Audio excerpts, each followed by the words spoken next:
from your private cloud out into the external cloud, or being able to take a workload out of the external cloud and move it back into your own organization, and also being able to move your workload across the globe to places where either closer to the end user or to places where the power is the cheapest.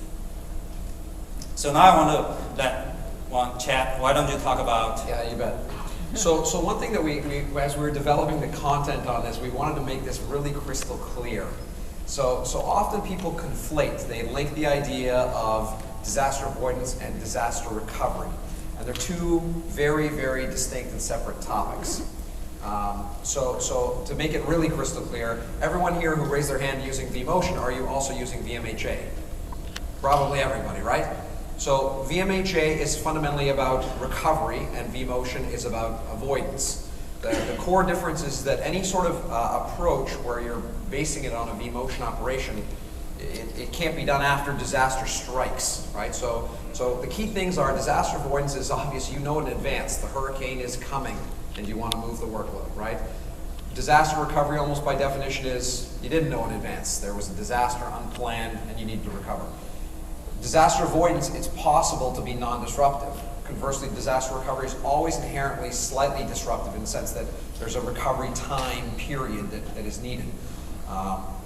Disaster avoidance, in many cases, the recovery time can actually be long because you're not doing recovery time. It can take some amount of time to do the whole operation because it's non-disruptive.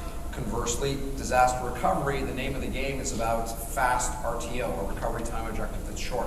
And that's why this idea of long-distance vMotion is not, doesn't conflict in any way with Site Recovery Manager, right? They're orthogonal use cases. So just, as people see the idea of a live vMotion, they go, well, that's how I could deal with a disaster. No, you couldn't deal with a disaster that way if it happened because you couldn't do the vMotion at that point. Thank you, Chad. No problem. So now we move on to the, I want to hand it off to Balaji to talk about the experimentation that we have done. So I think many customers, joint customers of ours have asked, I want to do vMotion across data centers. I think just by the response here, almost everybody wants to do it. So you guys talked to us and we said, let's, instead of letting you guys decide for how to do it, we thought we'll do a joint solution, joint validation of a solution. So that you know some of the guidelines that you need to have before you start doing this in your production networks. We wanted to use, one of the goals that we had is to use some of the generally available hardware to be able to do this. Shipping Cisco, shipping VMware, vSphere software, no magic gimmicks to it. It's just as it is. We are able to, the solution is basically, what you're coming out with, is able to do the long-distance vMotion part.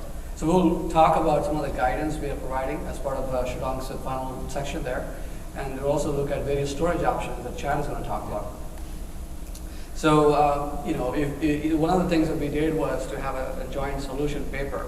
You can download at cisco.com. I'm sure it'll be linked to the EMC or the VMware at one point in time. This is available, which is kind of details of all the things we're going to talk about today. So this is something you want to keep for reference later. So let's talk about some of the infrastructure requirements for this solution. I think we want to give you an idea of what are the various elements that you need to be aware of. I think within the data center, I think most people are pretty comfortable doing vMotion. But I think when you go across data centers, I think there's a lot of concerns, how this happened, how that happened. So we try to give you some examples here. So one of the first thing is, this is sort of the vMotion requirement within the same data center.